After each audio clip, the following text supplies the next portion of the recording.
No. It's the other one I was thinking about at the time. Sorry. We are back. So Facebook, can you do a thumbs up or a unfrozen? And Ethan and Michelle in Oregon, can you? I think Ethan, not sure where you are, but if you can just give us a yes, we can see you all animated and jumpy. That doesn't look good.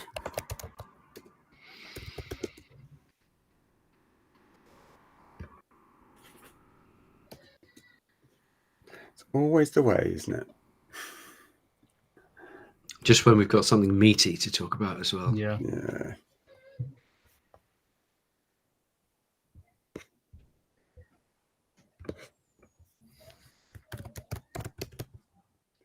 It's not registering it, you little...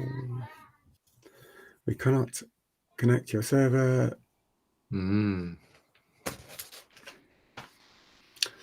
evening, YouTubers. Hopefully you can see us. Okay, Ethan says all good on YouTube. Edwin says happy face. So YouTube, that's good. Valerie says all good on YouTube. That's great. Guys, where are you from? Because YouTubers, I reckon you're going to be from far afield. Yeah, let's have a little look. Yeah, do you say Hugo de Frenchie is saying good. Lynn, is you moving? Where are you from, guys? Tell us which interesting part of the world you are. And then we'll get on with the show, I promise. It's only 15 minutes down and we're still... Lynn saying, you're moving. Whee! There we go. Bear with it, guys. Bear with it. What we'll do is we'll just whiz through what would have taken us like 40 minutes. We can do in 30, I think. Yeah, I'm going to have to do some jiggery pokery. Let's have a little look and see if I can. Oh, Edwin's from Surrey. Ethan's in Michigan. Nice. Fabulous. Kath's in sunny California. Very nice. Yvette is in YouTube Works Again land. Oh no, she's in Dublin. She's called Yvette Fouché. Oh yeah, Yvette is. I've just seen Yvette all the time. She's in my membership there, and I chat to Yvette all the time. She's awesome. Yeah. Okay, Judy Zajak is in the US of A. That's great. Valerie, just outside Glasgow. That's fabulous. Glasgow. Need some natural conferences in Scotland. Ain't that the truth? Yeah. I'd love to. In Edinburgh or Glasgow, or that'd be great. Michigan is in the US. Ethan, my friend, I know Michigan's in the US. These guys probably won't. Ouch. Oh, this I can't wait to get into this BVA. Come on, let's do it. Yeah, I really can't. I've just found that study now. I'm just pulling it apart. Okay, so I'm going to start. We're starting on page 2. You guys, you can find this, or if you go to BVA policy position on diet choices for cats and dogs. If you Google that, you will probably get to it. So we're going to start at the bottom of page. We good to go, Brian? We are. Just you get going. I'm just going to get this pinged so that the Facebook can join us too. So hopefully this will go live. Don't you just love it when a plan sort of comes together? Will that knock us off Judy Morgan's platform now that we've changed the link? I'm about to reboot it. It'll go on to our platform. So bless them. You guys on YouTube get to see what's going on. That's great. I love seeing people because we can. You love people seeing people stressed. Thanks.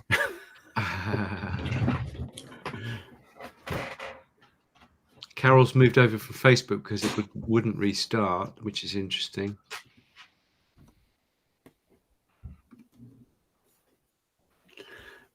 Let's have a look. Lynn is falling asleep. Oh, bless. We could just crack on to BVA statement, and Facebook people can see as we're recording it. We might as well get cracking. We're 17 minutes in, so we might as well just get cracking, and then we'll always have the audio, and the people can listen later for the. Okay, that sounds whatever good. They start. It'll come. It'll happen. Wonderful. Great to see you on YouTube. We get to see everything you're saying, so it's wonderful. Yeah, and so does everybody else. Love it. Okay, hopefully, so some people bottom of page 2. Shortly. Bottom of page 2, boys. We could starting with feeding with the correct amount. Who wants to start with that? I've got a few things to say about that. You go. All right. That was the right thing to say, Connor. Thank you.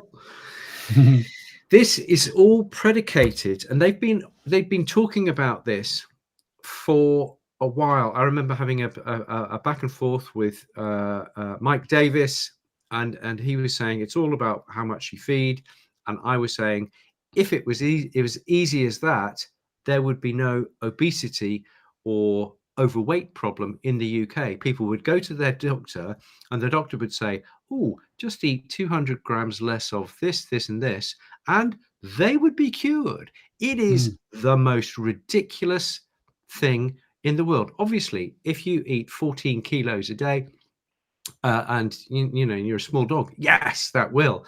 But in the subtle play in the middle, it's more about the quality of the food, the nutrient density of the food that you're eating, and above all, if you're eating a high carbohydrate diet, if you're eating as a human a 2,000 calorie diet per day and it's a high carb diet, that's going to have a very different impact, i.e. going the wrong way, and it's going to be more obesogenic than just if you're eating, you know, a high protein steak based diet at 2,000 calories. The science is there. There's more to it than that, but that is the meat of the matter, as it were. Okay, so this idea that you can moderate obesity with quantity is just it just doesn't really to play fit devil's advocate there, Nick. The Mars reps would say, but that's because you are in control of your diet and you can go to the fridge as often as you like and you can't control yourself. Ever since 1970, apparently, people stopped controlling themselves. Before that, everyone was controlling themselves perfectly. And then 1970, obesity crisis. Everyone just stopped controlling themselves. Around, you know, it's funny that we have a date. But so to counter that, they would say, well, that's people. People are idiots and they're buying lots of junk food. It's their own fault. Pets get what you give them and you are just loving them to death, Nick. No, I disagree with that. It's a great book by Jason Fung called The Obesity Code, and he goes through 5 areas to say that a calorie is not just a calorie. For example, if you cut down your calories dramatically as a human being, and they did these studies after the war because they wanted to work out how to treat people who were starving in concentration camps. If you cut your calories, your body slows down, and therefore that lack of calories has a lower impact on you. If you then go back to the calories you were on before, i.e. you are measuring very well, because your basal metabolic rate has dropped, you will balloon on exactly the same calorie intake that you were having previously. So there's a whole lot more to it. He has a list of 5 things. Have a look at the book. It's a great book. And yeah, I think that's it's all about it's the one that quotes that you can actually get yourself down to surviving on 1/3 of the amount of calories. So your basal metabolic rate can go down by 2/3 if you're in starvation. If you're in starvation, which is very wise if you're a caveman or cavewoman, and it's December and you've got another 3 months to go before you're even going to see a rabbit or some fruit or honey or whatever. And it's all mammals deep in the thing. It's all mammals. That's how we survive. Yeah. So I think that whole thing basically, first and last, is of course they negate to talk about the addictiveness of the food. So you know what are we terrible at doing is that when we see our dogs polish off a bowl, you know, we always think, well, have we fed them quite enough? And we're always tempted to put more in the bowl if they're finishing it. And if you're giving a substance which is addictive into that bowl, rapidly digested, then drives hunger. You know, so you're then in that driver for, you're almost forcing the caregiver to fall into the same trap that they're falling into for themselves quite often. Totally. They've actually done that study in 2019. They did ad lib ultra processed food, McDonald's and KFC and God knows what, versus chef made real food at exactly the same calorie density. So each group, and they did 2 weeks on high protein, on ultra processed, and they found that there was a significant, probably I can't remember, 12, 15% increase in calorie consumption in that human group versus that's a good one. the real food group, and they were eating exactly the same food, so the quantities would have been similar. But it's more addictive, guys. Everybody. Can you imagine, like, listen, you've got 3,000 calories to consume today, which is a little bit more than the average person needs. And if you're hitting the gym, it mightn't be enough, but it might be a bit more than the average person needs, 3,000 calories. And imagine if they said, you're eating 3,000 calories from cabbage, and you're eating 3,000 calories from jelly tots or, chocolate. What do you think would be the difference in the shape of those people? I mean, can you consume 3,000 calories of cabbage? I don't even know, because your body will be saying after about 1,000 calories worth, just stop, don't bother. No, after 3,000 calories of cabbage, your body won't be saying anything. It'll be just going, huh? Yeah, it is. Yeah, it'll be speaking at the other hole. So like this is that's the thing. Like cabbage is extremely difficult to get through, and there is calories inside it, but you got to get to them, and that takes a lot of digesting, a lot of fermenting, and it's just not realistic to think that to compare chicken breast to cabbage. It's just not the same thing, So obviously foods have different effects and that kind of, and studies of dogs show the same thing. Rapidly digested carbohydrates drives hunger, so the weight loss dry foods are known to drive hunger in dogs, and you're calorie restricting them. On top of that, you're giving peanuts to a bear, a Labrador designed to eat 10% of his body weight, and you're giving them this. So of course that's just a misnomer, and that whole paragraph just makes me really and of mad. Course this also highlights that terrible mistake that is made by AFCO and FEDIAF, where they put your nutrient values against calorific intake. What are those standards? Well, it's all based around calories. how many calories you're consuming. It's not just on dry matter of food, and when they do that, they're not really taking into account the different metabolic rates of different individuals, and indeed whether they're starving, which is where we come then back to when people suddenly go, oh well, weight loss is all about calorie starvation, let's reduce the calories. All of a sudden they've not remembered that all of those nutrient values are based on the calories, so you're then creating a deficiency for those. So what you do is you just increase the paucity of health for those poor individuals. Right. So it's really important to understand, look, if you are going to go down that route of cutting calories, you need to fortify the nutrient content of your diet so that you're getting enough nutrients in. Yeah, it's clearly not meant. That's just a ridiculous waste of a page. Let's skip on down to page 3, because you want to get to page 4 of the Hazardous Microbology. Pet food labeling. Okay, pet food labeling. I like the line in the first paragraph here. It says, and we all know that everyone on here knows the tricks and stuff they're doing with pet food labeling, and of course none of them are mentioned in this. But I like the way they say, pet food product labels must legally include certain details. And I just thought including the species name of the animal that's intended for and that kind of stuff. And I thought certain details, that's a key bit, because they leave out a hell of a lot of information, because it's just so obvious. They don't write carbohydrates or sugars on the label. Why shouldn't we know that? Why shouldn't we know the salt content of the food? I mean, do you not think that's important for us? It's legally required on a human food product for a reason, because carbohydrates and salt are up there with the top 4 or 5 criminals that are bothering us. And yet you're not allowed to have them on a pet food label. So this is just smoke and mirrors. It's legally required to have certain details. Yeah, like it's for a dog or a cat. That's important. We must do that. It's just such nonsense from the BVA. They know bloody well the labels are a waste of time. And then they go down with a few examples. To give them their due, in the very next paragraph, something good happens from the BVA, which is not often, I'm going to say that, in my opinion. They say, another example of some of the confusing terminology is the prescription or therapeutic diets. But no prescription is required to obtain them. And they cannot legally claim to treat or prevent disease. These terms are misleading and should not be used. And I just thought, that's interesting that the BVA state that. Now, they haven't done anything about it and aren't doing anything about it, and it's still going on, this misleading, and it's up in court for the second time in the US. So let's see what happens. But, their money's made. They'll get a slap on the hand. There's $1 million fine, but they have been on that for 15, 20 years. They have pushed that hard through clinics. So whatever little fine comes out of it doesn't matter. But it's interesting the BVA flags something that we are all painfully aware of, that the selling of prescription diets is a nonsense. And I think lastly on that, from my point of view on that bit about nutrient values, is really it's a really poor level of requirements on the label.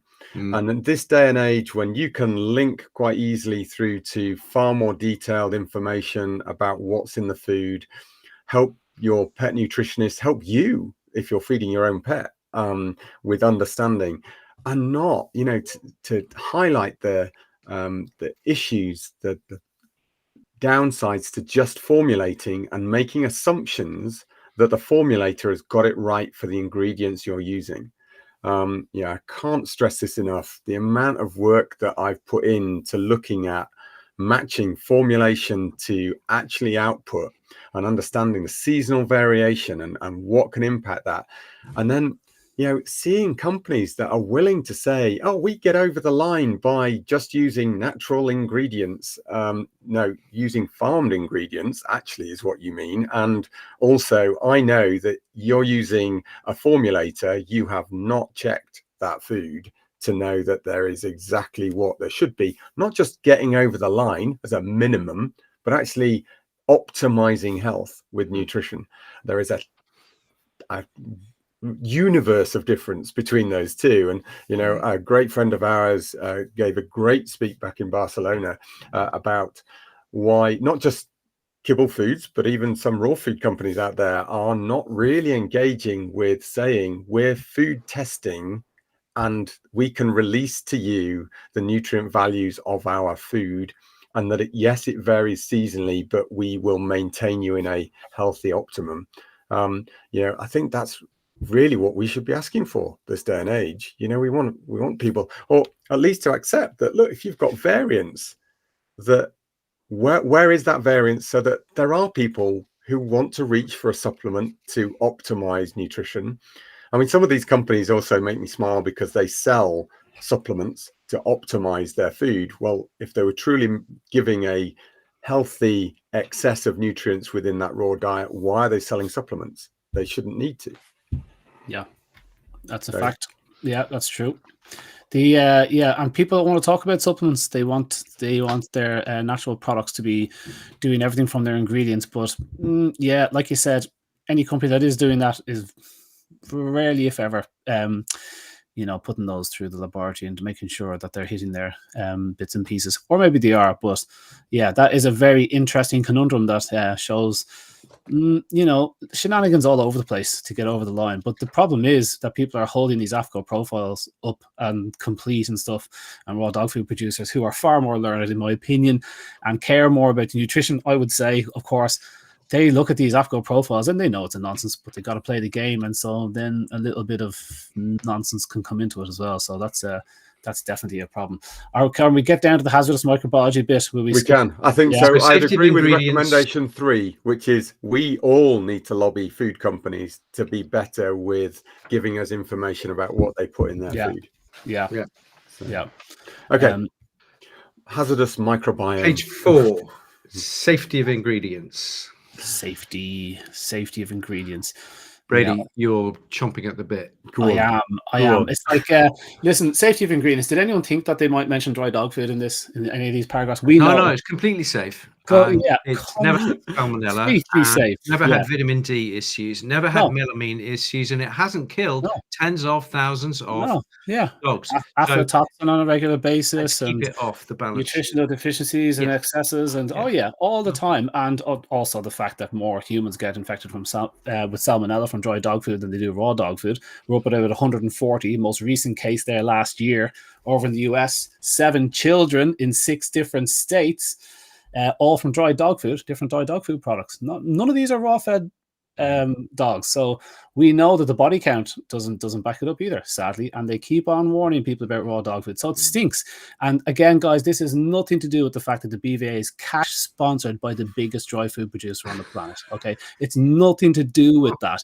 They are generally concerned about fresh food and forgot to include the more dangerous products statistically. We've gone through that quite. It's easy to forget. Well, we should when quote. You've got, we should quote you know, how many people on the committee? There's probably 8. And the number of advisors, not including me, because I wasn't asked, it reaches what, 20, 25? Right. So they all forgot to talk about the threat from both sides, extra goodies that sometimes you get in kibble. Yeah, here's this. Come on, hold on. Sometimes let's look at the papers. 36 out of 36. Yeah, I that's know. Right. Well, 35 out of 35. But you know, numbers. It's just a case of, you know, that was what, the 5th of November 2023. You know, that paper. There was the one at the end of October. You know, they're testing. These are European foods, not just the US, so we can't just say it's about US.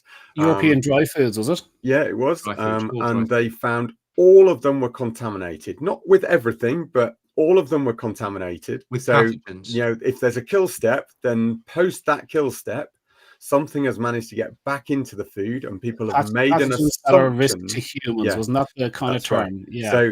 So that could be either multi-resistant bacteria, or it could be salmonella, or it could be sugar toxin releasing E. coli. You know, that they were all in one form in there. I think there was a few where it was more than one. There was, Clostridium difficile. There were a few other, you know, of the nasties that will cause, you know, vomiting and diarrhea. Dry dog food.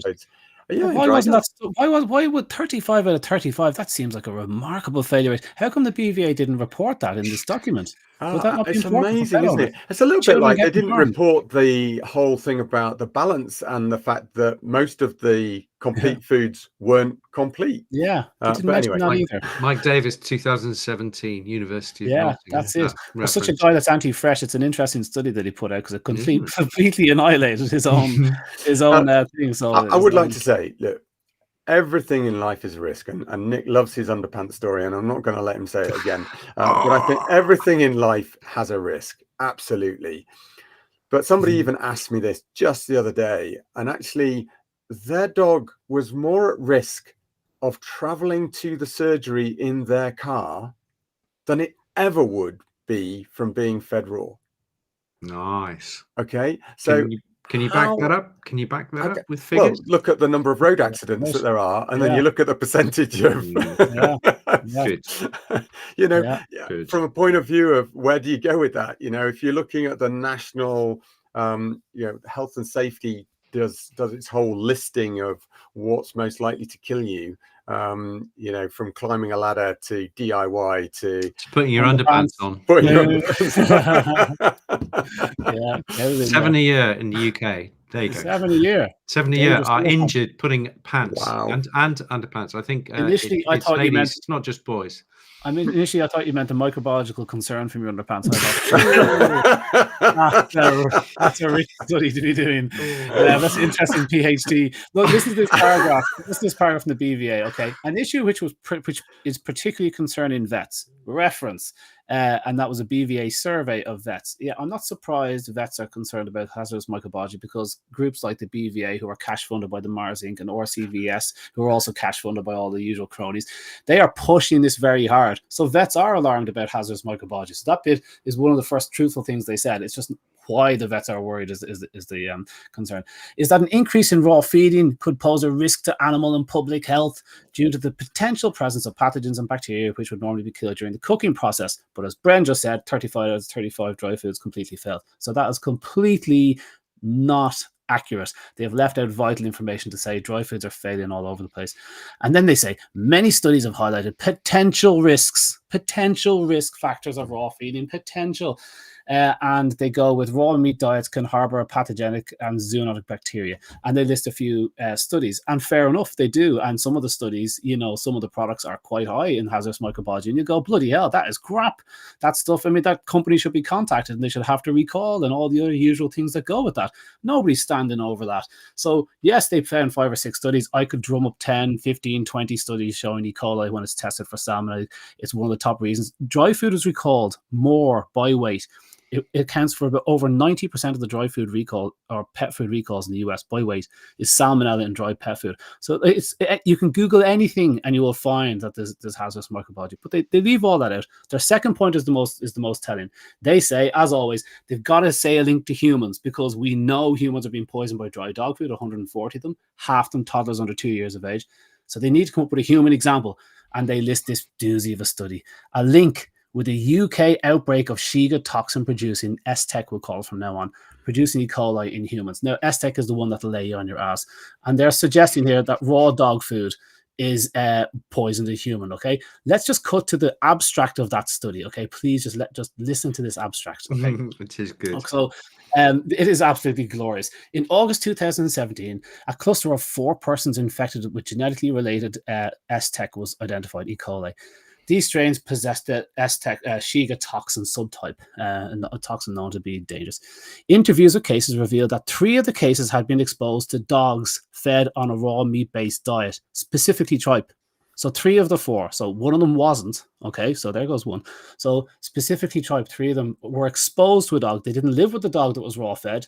2 of them met the dog down the road. Okay, and it turns out that they were fed tripe. So it's tripe. In 2 cases, the tripe had been purchased from the same supplier. So now we've got 2 cases from the same supplier. This is getting really close. Now, it doesn't explain the other 2 cases, of course, but we've got 2 cases, tripe from the same supplier. They sampled that product to see if it contained this STEC species, and it didn't. And that's the end of it.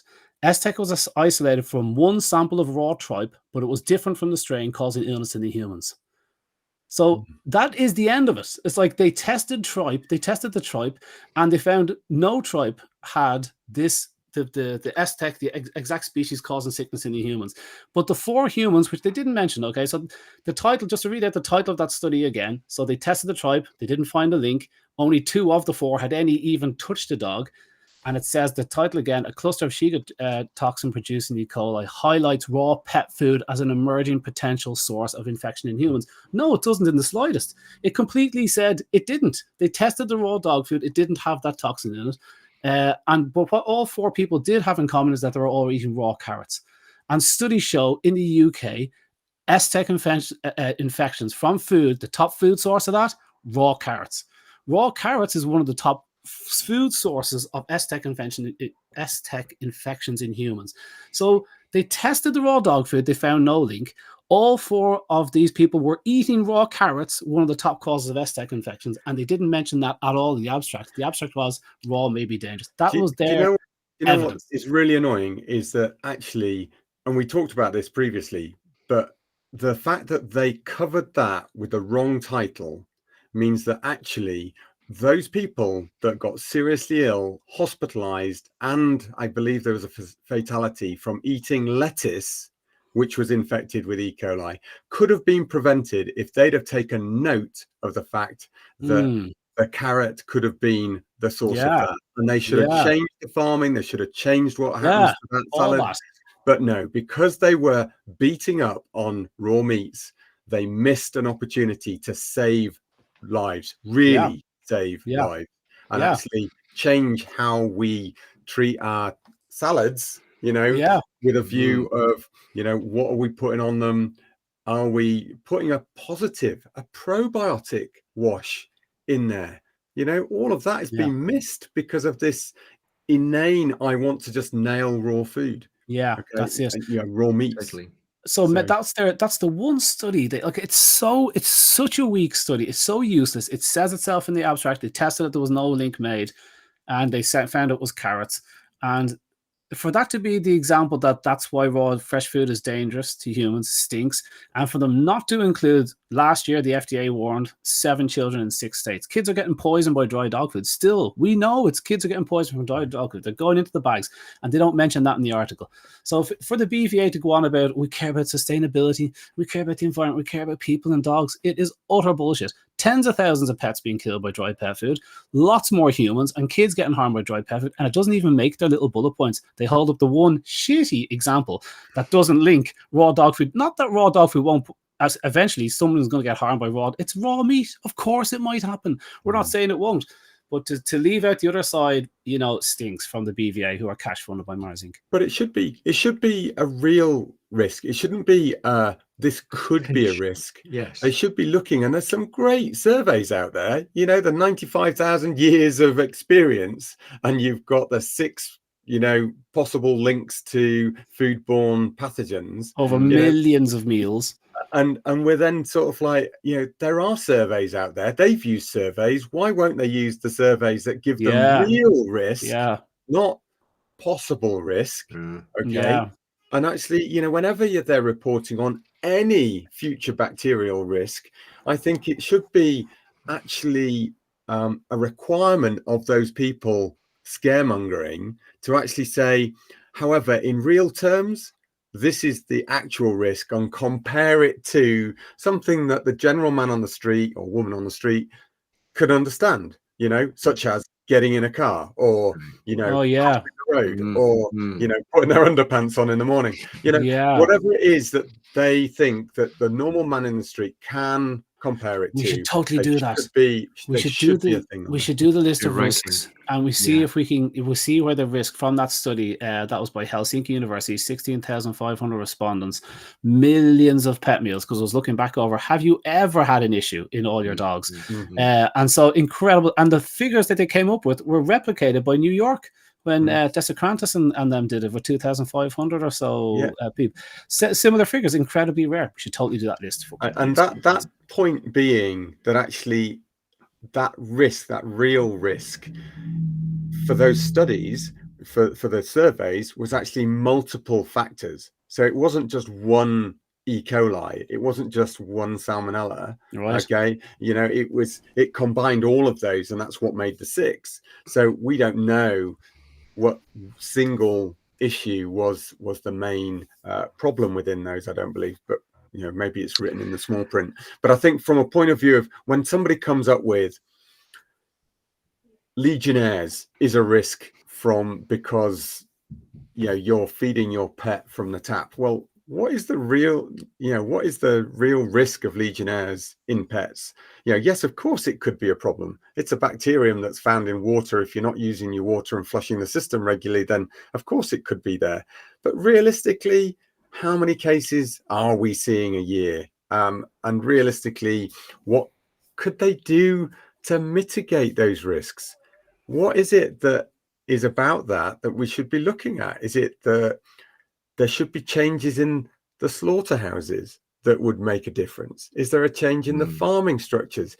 Coming up with a positive solution, not just waving a flag and scaring people half to death about a possible risk that actually they're more likely to win 4 lottos on the trot than they are actually to come down with this disease. I mean, it just becomes insane. Yeah. Totally agree with you, Brent. But that is the next section, which is the environmental sustainability of ingredients. But just before we finish, I cannot let us go. This is the Shiga toxin paper, which is by Kain, Kaindama, Kaindama, and just put in Shiga toxin. I'll share it from the Facebook page. Yeah? Okay. It's called, just for the podcasters, a cluster of Shiga toxin producing Escherichia coli highlights raw pet food as an emerging potential source of infections in humans. What they don't highlight in the abstract, or it is a line though, it's one of my favorite lines in any of the studies that I've read over the years. And it says that one of the people who were harmed by the Shiga toxin producing E. coli, which is a nasty one, as Brady says, was sharing his toothbrush with his dog. He was brushing his teeth, and then he was brushing the dog's teeth, and then he was brushing his teeth, and then he was brushing the dog's teeth. And I think he must get a Darwin Award. That's a Darwin Award there. I think most owners allow their dogs to kiss them in the face. Yeah. You know, what's no great shakes? How many times does that tongue slip inside your mouth, Nick, when the whippet's licking you to death? I thought you meant the other way around. Whoa. Go French kiss the dog. Yeah. That's oh my goodness. But even do you? Okay. Here's this getting a bit intimate. Do you share toothbrushes with the rest of your family?